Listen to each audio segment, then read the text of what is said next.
Buenas noches, aquí saludándolos desde la Congre de México, aquí en la calle de Industria número 62. ¿Cómo están? Aquí saludo a Marinita personalmente y a Vicky,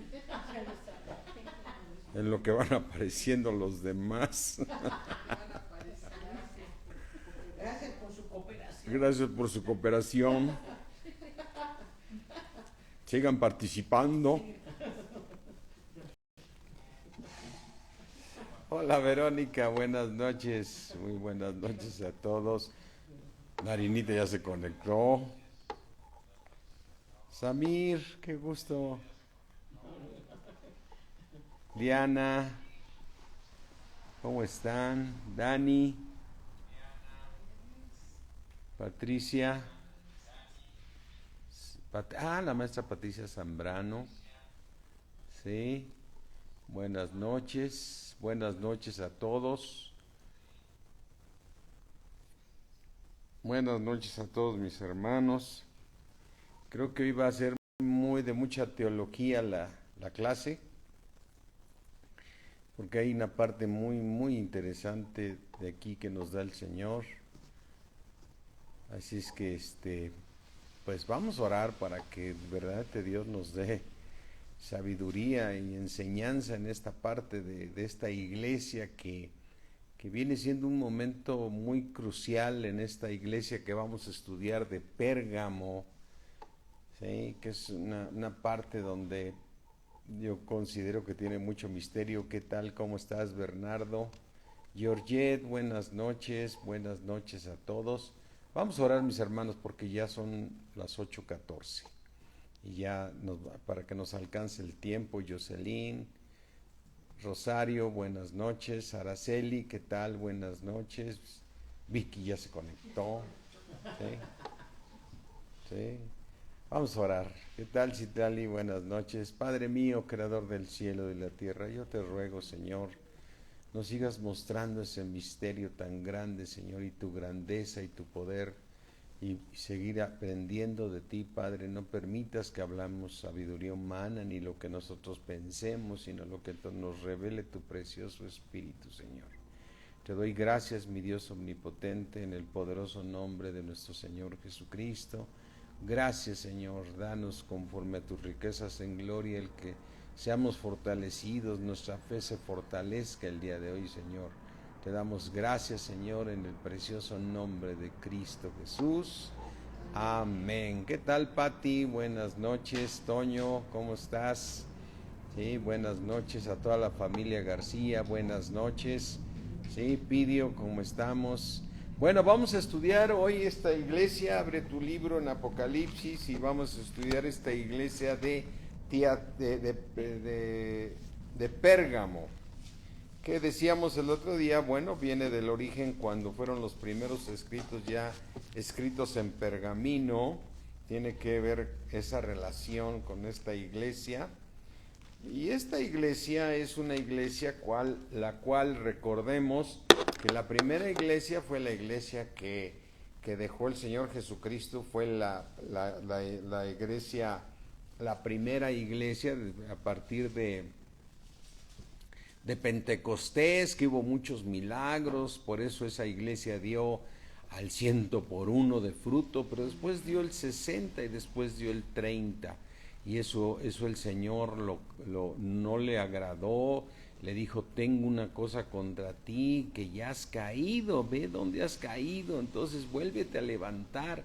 Y eso significa, mis hermanos, que nunca podemos dejar de estar leyendo la palabra de Dios, porque Dios es un Dios vivo que siempre nos va a estar revelando cosas nuevas. Aunque tú vuelvas a leer el mismo versículo, Dios tiene más revelaciones para ti, porque es un Dios vivo. O sea, es un Dios que tiene, con las mismas palabras de un versículo, tiene cosas nuevas para darte revelación. Pasan los años y tú sigues recibiendo revelación. Entonces nosotros tenemos que estar siempre ligados a Cristo. Tu palabra dice que el que en mí permanece, este lleva mucho fruto, este va a llevar mucho fruto.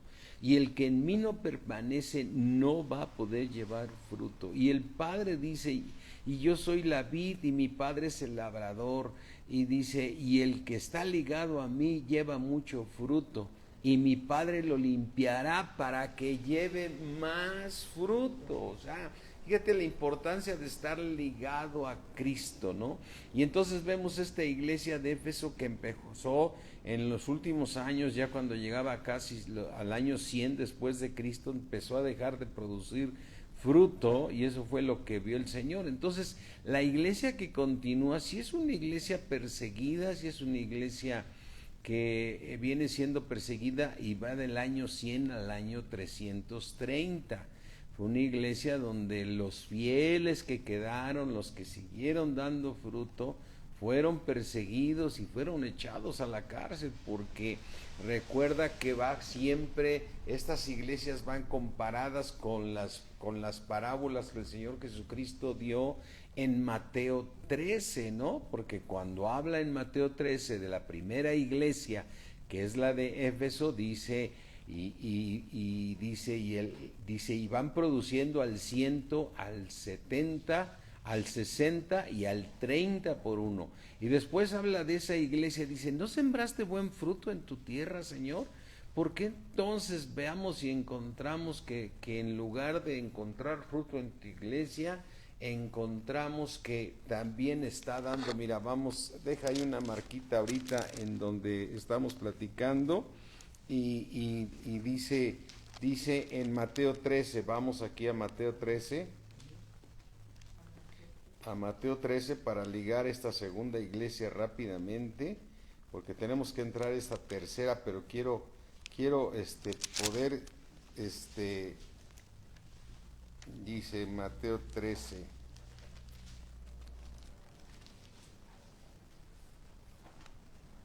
Dice, ¿por qué Dios dice, ¿no sembraste buena tierra? En Mateo 13 dice, en Mateo 13:24, le refirió otra parábola diciendo, el reino de los cielos es semejante a un hombre que sembró buena semilla en su campo. Pero mientras dormía los hombres, vino su enemigo y sembró cizaña entre el trigo y se fue.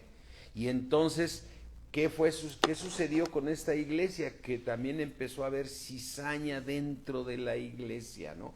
Ahora tú podrías decir, bueno, ¿y cómo sé qué hermano está dando cizaña y qué hermano está dando fruto, ¿no?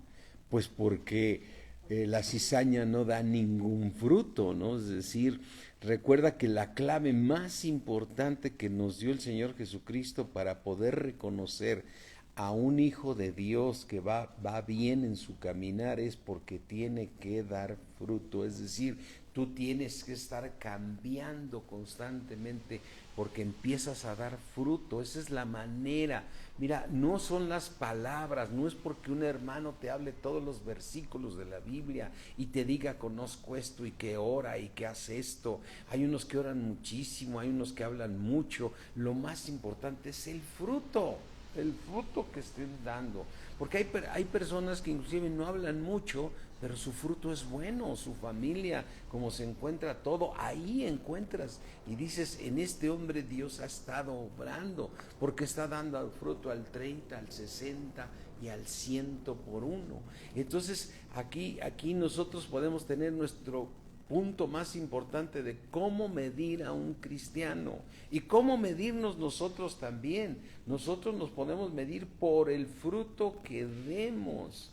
La vida de cada persona es clave para ver, porque recuerda que el fruto del Espíritu es amor, es gozo, es paz, es benignidad, es mansedumbre, es templanza, ¿no? Entonces, cuando una persona ves que no está dando ningún fruto, es porque está haciendo cizaña. Es cizaña en la iglesia, no porque querramos decirle, tú eres una cizaña aquí en la iglesia, no, es como para exhortarlo y decirle, mira mi hermano, si tú no te ligas a Cristo, si tú no te metes a la palabra, no vas a dar fruto. La única manera de dar fruto es esa. O sea, hay hermanos que les gusta la organización, hay hermanos que les gusta hacer eventos, hay hermanos que les gusta mucho la alabanza, hay hermanos que eso, pero lo más importante es que lo que te guste es la palabra de Dios, que te metas a las profundidades de la palabra de Dios, porque ahí es donde tu fe se va a fortalecer y donde vas a poder dar fruto. El Señor Jesucristo dijo claramente: separados de mí nada podéis hacer. Entonces aquí vemos en esta parábola con esta iglesia que ya la estudiamos, ¿sí? Que esta iglesia se llama Esmirna. Esta iglesia va del año 100 al año 330. Entonces dices, ¿por qué el Señor tuvo que mandar a la cárcel a algunos para probarlos? O sea, para hacerles ver que tenían que... Mira, las pruebas son para que busques a Dios. Las pruebas son para que tú busques a Dios. O sea, el resultado de las pruebas es que tú buscas a Dios como Dios quiere para hacerte volver en sí, ¿sí? Así es que Dios le dice a esa iglesia: muchos de ustedes van a ser enviados a la cárcel. No es que Dios quiera enviarlos a la cárcel, y muchos serán entregados, pero Dios lo que quiere es que respondas y te des cuenta, porque Él quiere salvar a todos. ¿Me entiendes? No es que diga Dios, es que este es cizaña, no está diciendo es que si después de todas las pruebas que yo le mande no reacciona, entonces va a tener que ser atado y mandado a las tinieblas de afuera. Recuerda que las tinieblas de afuera que aparecen para la tribulación son esas tinieblas que Dios quiere, que Dios va a tener que enviar, no porque Él quiera, sino Él los va a tener que enviar porque los quiere salvar, y los va a salvar porque Dios es grande. Él dijo: el que tiene al Hijo tiene la vida, el que no tiene el Hijo de Dios no tiene la vida.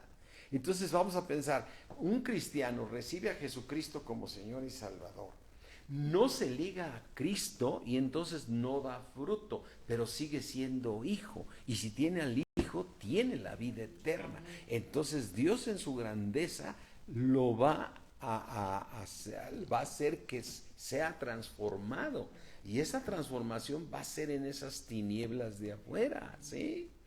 Recuerda este personaje que lo recordamos ahí en el libro de Primera de Corintios 5, dice el apóstol Pablo muy molesto, dice: ¿cómo pueden estar soportando ese cristiano que esté ahí, que anda con la mujer de su papá? ¿Cómo pueden permitir eso?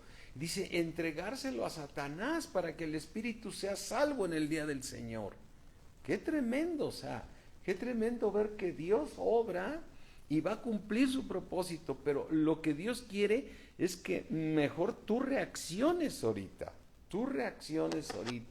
Entonces, por eso dice, mira, vamos aquí al libro de Juan 15, híjoles, que hay tanta información que quisiera uno, a lo mejor los hago bolas, pero trato de explicarles esto. Mira, dice aquí, en Juan 15, 5, yo soy la vid, ustedes los pámpanos.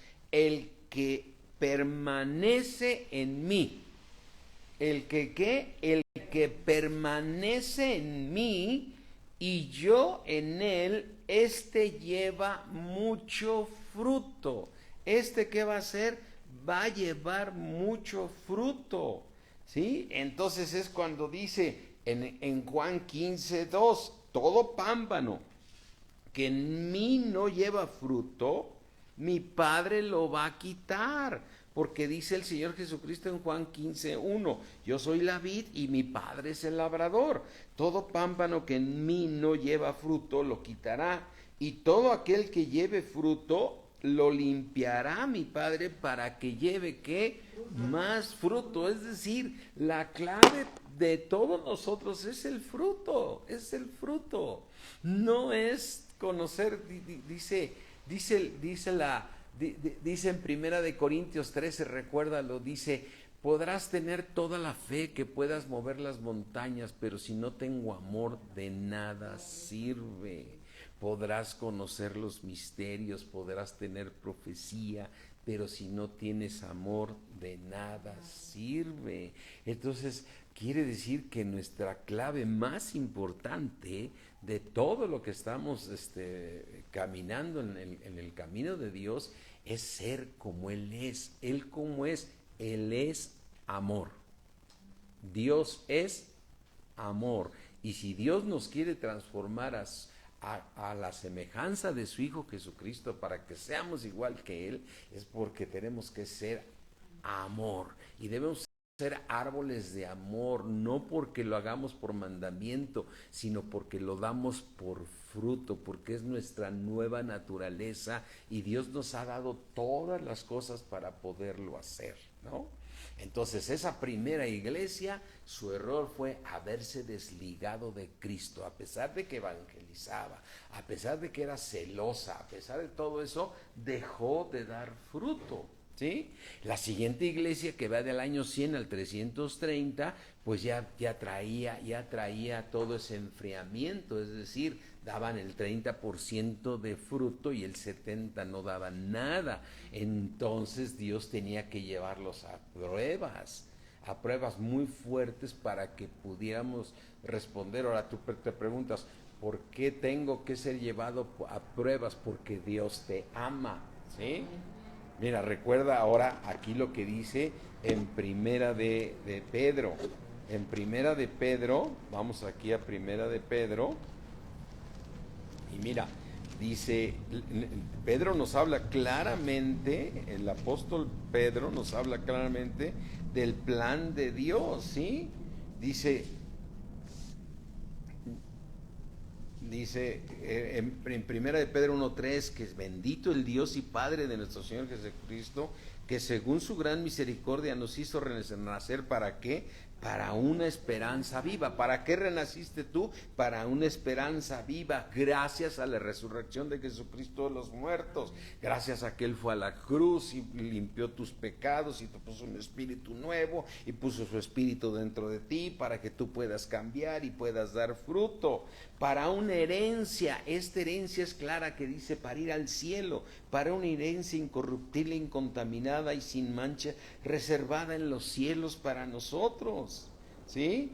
Así es que dice aquí en el versículo 6, en la cual nosotros nos alegramos, aunque ahora por un poco de tiempo, si es necesario, si es que necesario tengas que ser afligido en diversas pruebas. Entonces dices, a ver, el Señor siempre nos está metiendo en pruebas, sí, porque somos duros y tiene que permitir esas pruebas.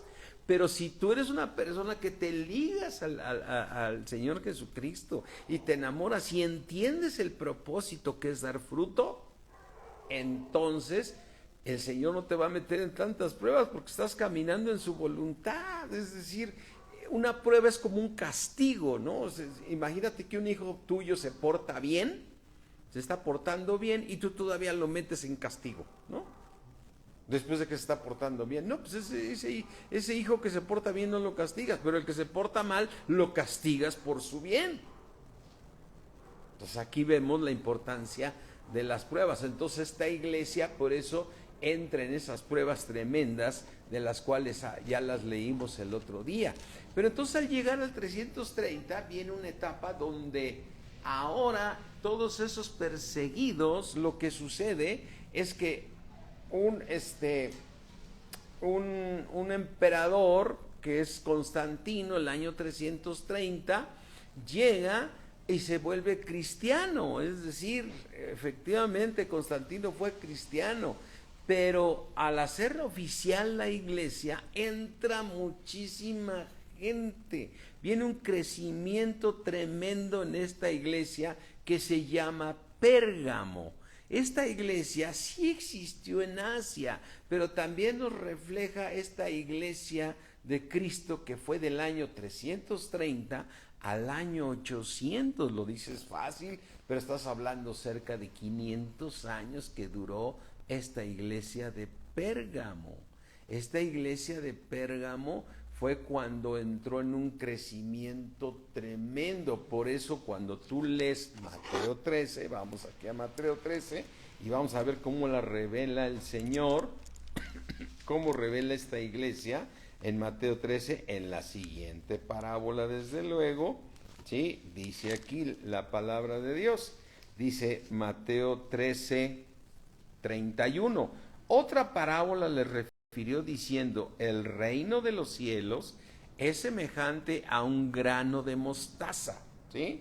¿Y cómo es el grano de mostaza? Dice, el grano de mostaza es la más pequeña de las semillas, que un hombre tomó y sembró en su campo, la cual a la verdad es la más pequeña de las semillas, o sea, la semilla de la palabra de Dios, pero cuando ha crecido, es decir, vino un crecimiento de la iglesia, y eso lo tenemos que ver, como dijimos, al estudiar estas iglesias, tenemos también que ver que, por ejemplo, si Dios quiere que crezca esta iglesia, tenemos que tener muchos ancianos cuidando a las ovejas para que no se empiecen a creer doctrinas raras dentro de la iglesia y grupos que nos separemos de la verdad, ¿no?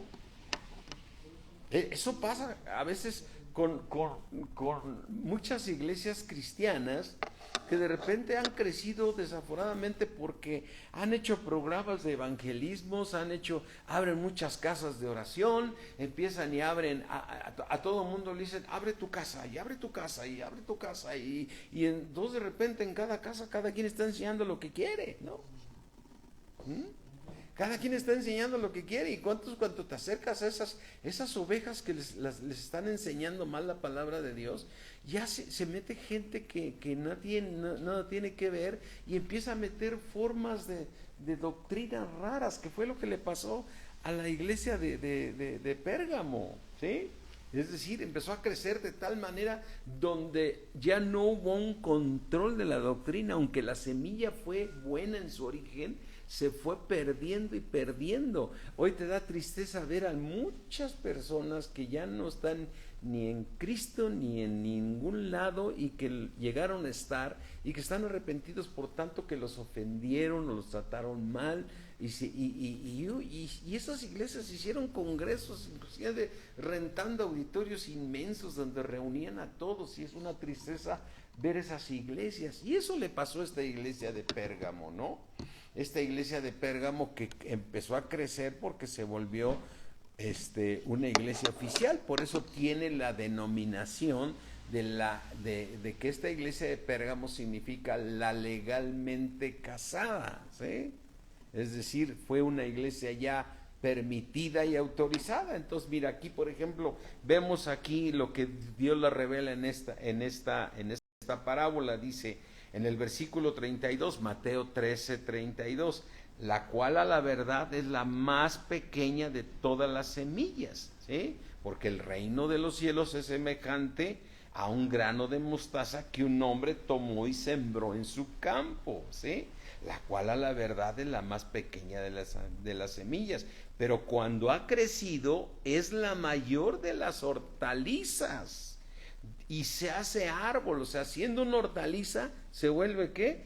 Se vuelve un árbol, de tal manera que vienen las aves de los cielos y hacen nidos en sus ramas. O sea, reciben de todo tipo de gente, de todo tipo de pensamientos, y todos anidan en esa iglesia. O sea, y esa es la iglesia que nosotros conocemos, y lo vamos a decir ahorita con claridad, la iglesia católica, apostólica y romana, que creció de una manera verdaderamente desordenada, ¿sí? Cuando su origen, porque tú ve a la iglesia católica y dicen, ¿quién es Dios para ti? Pues es el Padre de nuestro Señor Jesucristo, porque es el Padre, el Hijo y el Espíritu Santo, ¿no?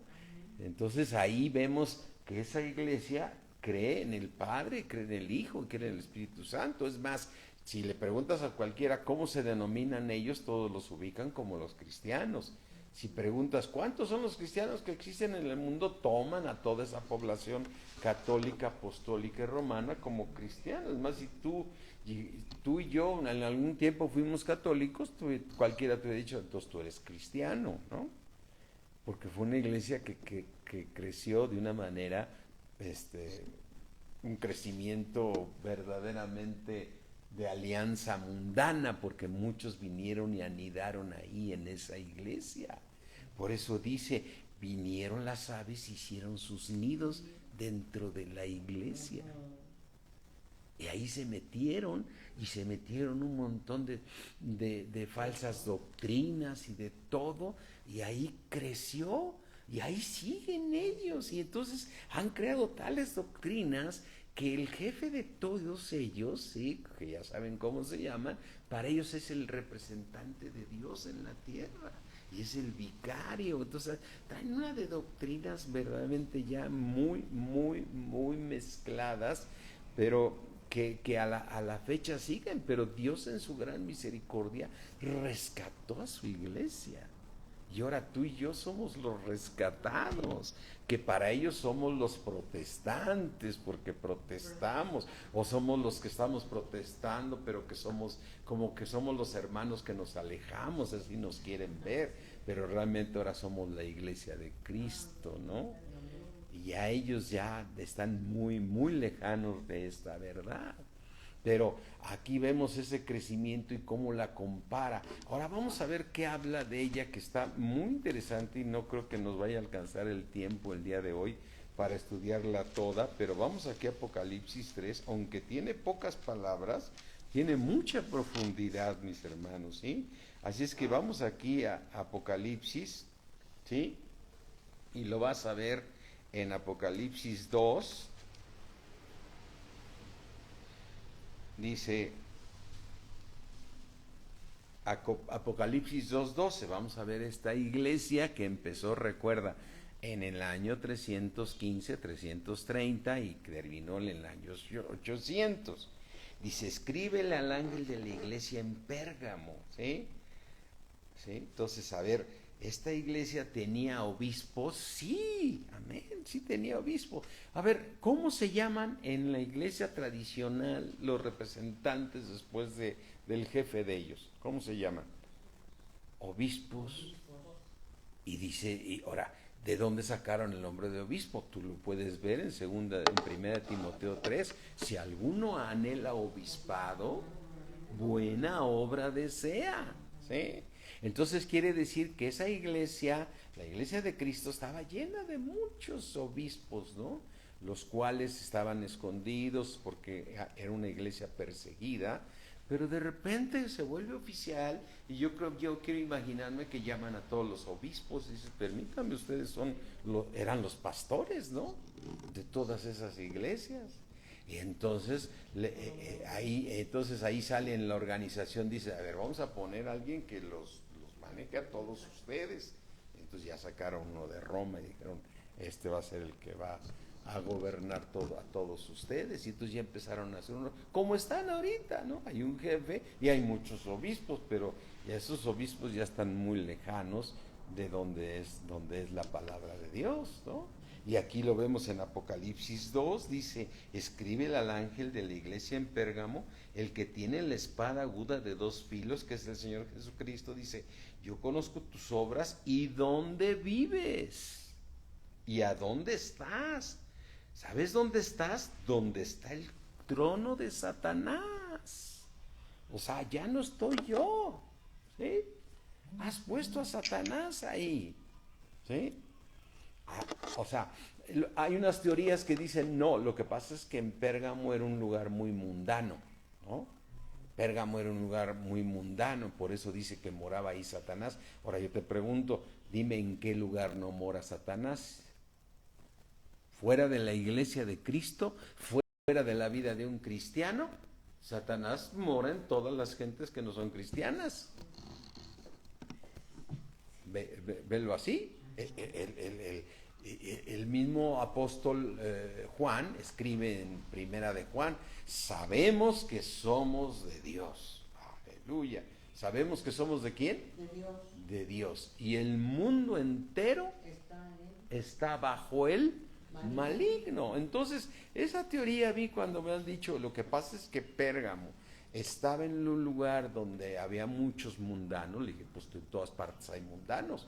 Por eso cuando yo leo aquí, y ese es la revelación que debemos de tener. Le está diciendo a esta iglesia de Pérgamo, tú vives donde está Satanás. ¿Sí? O sea, le está diciendo, mira, vamos a volverlo a leer, dice, yo conozco tus obras y dónde vives.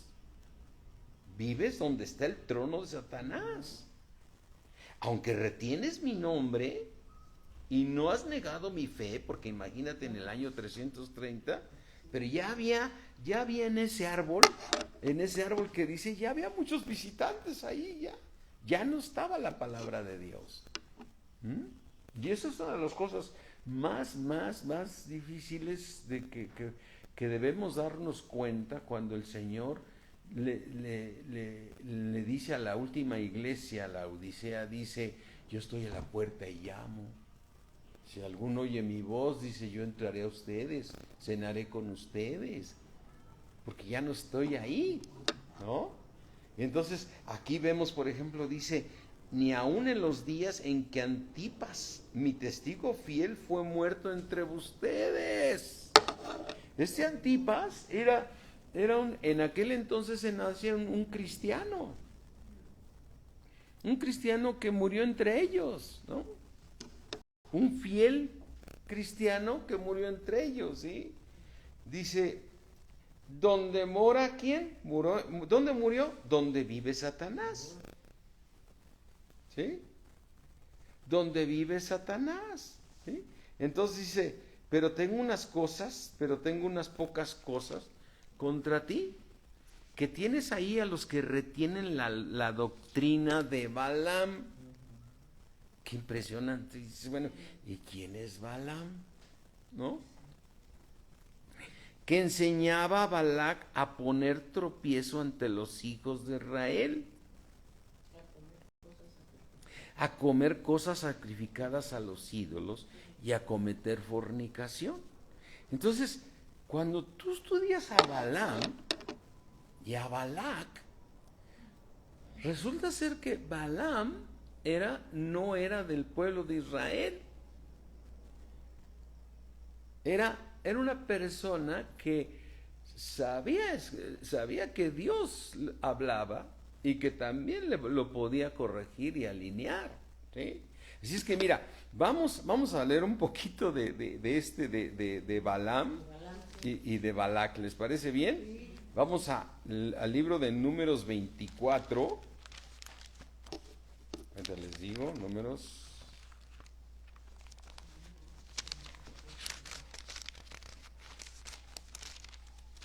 Voy a poner un separador aquí.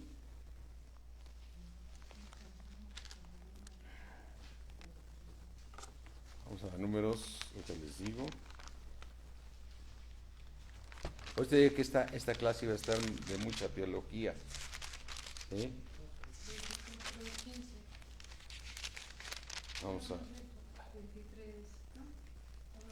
Vamos aquí a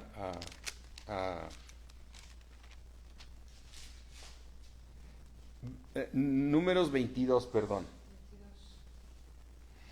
Fíjate, Números 22. Dice, partieron los hijos de Israel y acamparon en los campos de Moab. Fíjate, los hijos de Israel fueron y acamparon en Moab, en los terrenos del enemigo, ¿no?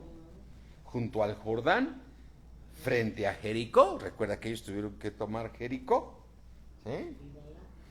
Y dice, y Balac, hijo de Zippor, todo lo que Israel, dice, y vio Balac, o sea, él estaba enterado Balac, Balac, ¿quién era? Hijo de Zippor, todo lo que Israel había hecho al amorreo, o sea, ya habían derrotado a los amorreos, ¿no?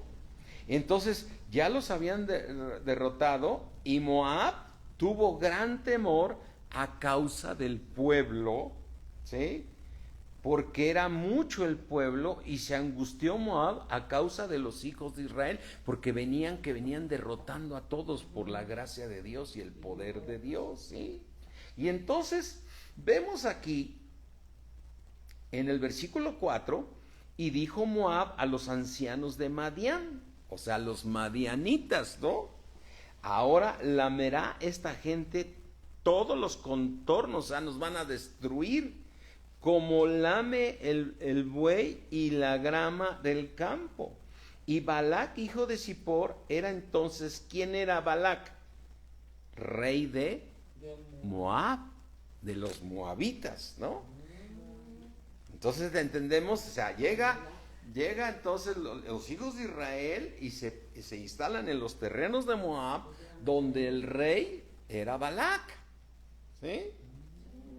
Y entonces dice aquí, por tanto, ¿sí? ¿Qué hizo Balac, que era el rey de Moab? Por tanto envió mensajeros ¿a quién? A Balaam, hijo de Beor. No está diciendo que era de los israelitas. Mandó mensajeros a Balaam, hijo de Beor, en Petor, en esta población que está junto al río, en la tierra de los hijos de su pueblo, ¿sí? Para que lo llamase diciendo, un pueblo ha salido de Egipto. ¿Qué pueblo salió de Egipto? El pueblo de Israel, ¿sí? Y aquí, ¿sabes qué hace? ¿Qué es lo que hace Balaam? Te voy a decir, dice Balac le está diciendo a Balaam, le está diciendo, mira, este pueblo cubre la faz de la tierra y ahora lo tengo enfrente de mí, me va a destruir. Y entonces ven pues ahora, te ruego, maldíceme este pueblo. O sea, quiere decir que Balaam era un brujo adivino que se movía bajo la potestad de Satanás y tenía la autoridad para maldecir por parte de Satanás, ¿no? ¿Me entienden? Por eso te dije, esta clase va a estar muy muy teóloga, ¿no? Muy sí. Y entonces dice, por tanto, envió mensajeros a Balaam, que estaba en Petor, que está junto a la tierra, y le dijo, ven, porque este pueblo me va a hacer, ven y maldícelo, dice en el versículo 6, maldíceme este pueblo, porque es más fuerte que yo. O sea, yo ya vi que destruyó a los demás. Este pueblo que salió de Egipto, viene arrollando todo. Entonces, así lo tienes que ver tú. Dios se hizo hijo de Dios y Dios te da la fuerza para que vayas destruyendo a Satanás donde vayas caminando. Entonces Satanás agarra y dice, espérame, déjame llamar a alguien que venga y destruya, o sea, los endemoniados, ¿no?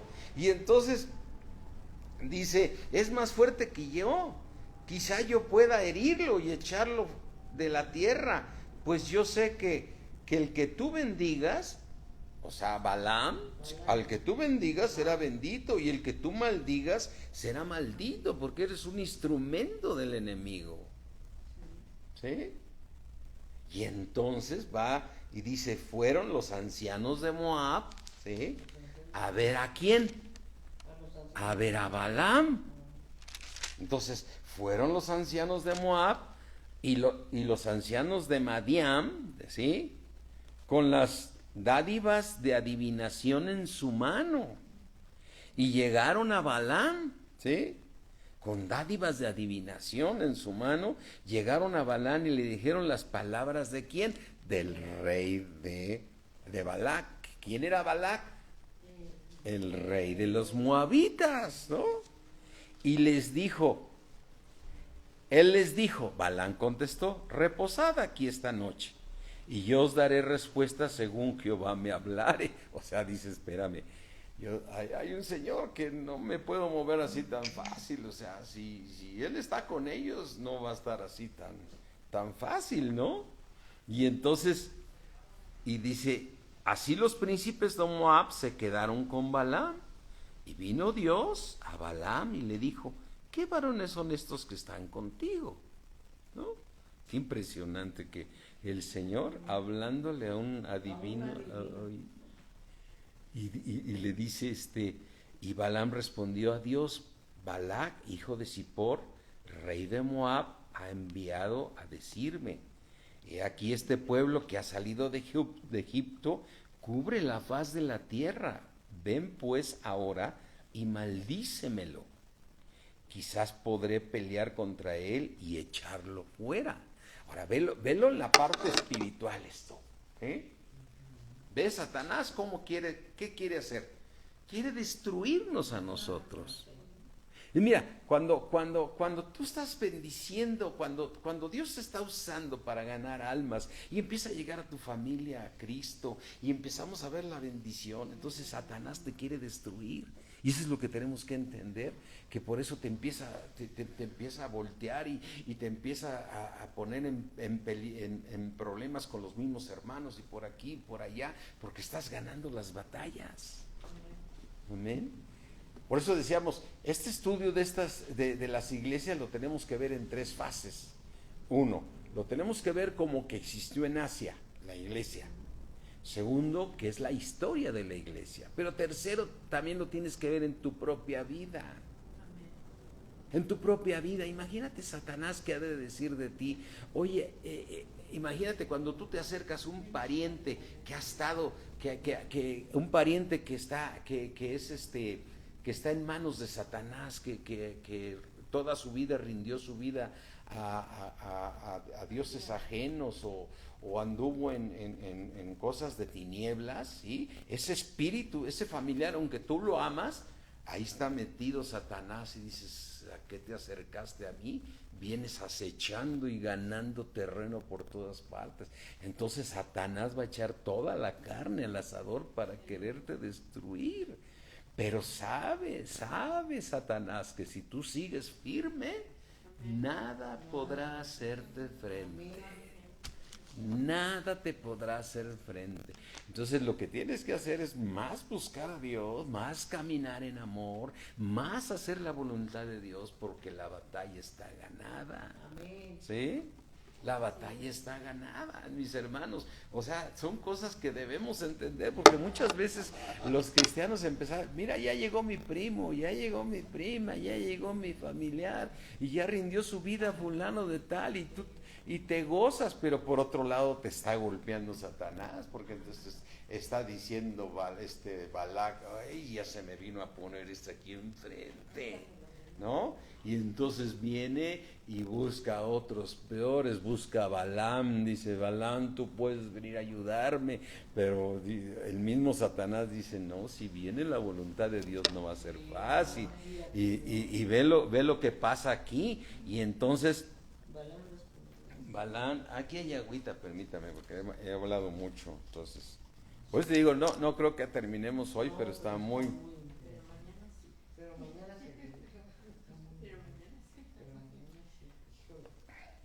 Entonces, ahora, ¿qué es lo que estaba pasando en la iglesia ahora de Pérgamo? Porque parece que como ya nos alejamos de una historia con otra, pero todo tiene que ver, tiene mucha liga. Entonces dice, tienes ahí a Balaam que pone tropiezo, o sea, has metido en la iglesia, ¿sí? Has metido en la iglesia a quien enseña a tropezar a mis hijos que están dentro de la iglesia. Y entonces ve lo que pasa aquí con Balaam, ¿sí? Dice, y Balaam respondió a Dios, Balac, hijo de Zippor, en el versículo 10, rey de Moab, ha enviado a decirme, aquí este pueblo ha salido de Egipto, y este pueblo, ¿sabes qué? Está cubriendo la faz de la tierra, porque toda lengua confesará que Jesucristo es el Señor, para gloria de Dios Padre. Entonces, somos un pueblo que vamos a ir cubriendo la tierra completa, ¿sí? Dice, entonces le dice, me mandó decir, ve pues ahora y maldícemelo, y quizás podré pelear contra él y echarlo. Entonces dijo Dios a Balaam, fíjate lo que Dios le dice al adivino, a Satanás, no vayas con ellos ni maldigas al pueblo, porque ese pueblo es bendito. No lo toques, porque es bendito, así quieras hacer lo que quieras. Imagínate Dios hablando por ti, dice, no toques a mi hijo, porque mi hijo o mi hija son benditos. Amén. Así es que yo sé que nos encanta y qué bueno que andamos evangelizando, pero debemos de tener conciencia de lo que sucede espiritualmente. lo que está sucediendo espiritualmente, en ese mundo espiritual que no vemos. Cuando tú te acercas a la gente a ganarla, ahí hay una potestad que dices, ay, estos vienen llenando la tierra de Dios, y el mismo Dios le habla a esa potestad, le dice, no me los toques porque ellos son benditos para mí. Amén. Amén. Y entonces ellos son benditos, ¿sí? Y entonces, versículo 3, así Balaam se levantó por la mañana y dijo a los príncipes de Balac, volveos a vuestra tierra porque Jehová no me quiere dejar ir con vosotros. O sea, es que no, pero imagínate a Balac diciendo, espérame, es que tú sí puedes maldecirlos porque eres la potestad, ¿no? Tú sí puedes, no, pero atrás está uno más grande, ¿sí? Entonces está esto que verdaderamente está, bueno, así revelador, y nuestra fe se fortalece. Y los príncipes de Moab, dice en el versículo 14, se levantaron y vinieron a Balac y le dijeron, Balaam no quiso venir con nosotros. Entonces, ¿qué hizo Balac? Que era el rey de los moabitas y que tenía la amenaza del pueblo de Dios, ¿eh? Volvió Balac a enviar otra vez más príncipes y más honorables que los otros, ¿no? O sea, vayan y convénzanlos, los cuales vinieron a Balaam y le dijeron, así dice Balac, hijo de Zippor, te ruego que no dejes de venir a mí, necesito tu ayuda, porque sin duda te honraré mucho. O sea, me postraré a ti, Satanás. 9, ¿no? Pero vamos a ver si terminamos esta. Sí, ya, ¿verdad? Sí, ya le puse otra vez. Es que dijo que ya le faltaba batería, ¿sí? Dice, no puedo traspasar la palabra de Jehová. O sea, no puedo traspasar, ¿qué? La palabra de Dios. Mira, no está diciendo no puedo traspasar lo que dijo Dios, es que lo que dijo Dios es la palabra. O sea, cuando Dios dijo, yo te guardaré, yo te protegeré, es decir, que estamos guardados por el poder de Dios, no te puede hacer nada Satanás. Lo importante es estar permaneciendo en Él, ¿sí? Dice, aunque Balac me diese su casa llena de plata y oro, no puedo traspasar, ¿qué? La palabra de Jehová, mi Dios, para hacer cosa chica ni grande, ¿sí? Os ruego por tanto ahora que reposéis aquí esta noche, para que yo sepa que me vuelve a decir Jehová. Y vino Dios a Balaam de noche y le dijo, si vinieron para llamarte estos hombres, levántate y vete con ellos, pero harás lo que yo diga.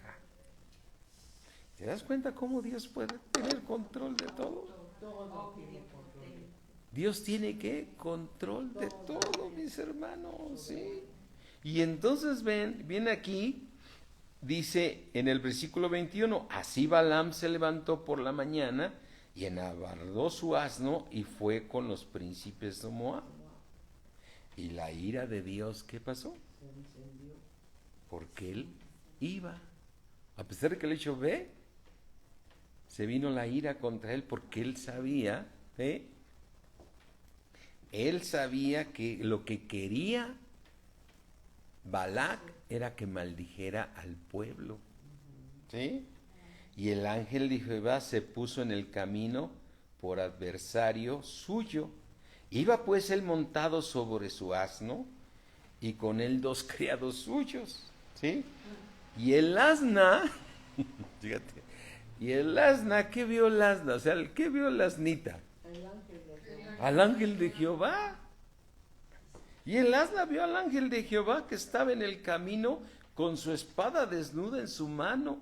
Y se apartó el asna del camino, ¿sí? E iba por el campo. Entonces Balaam, ¿qué hizo?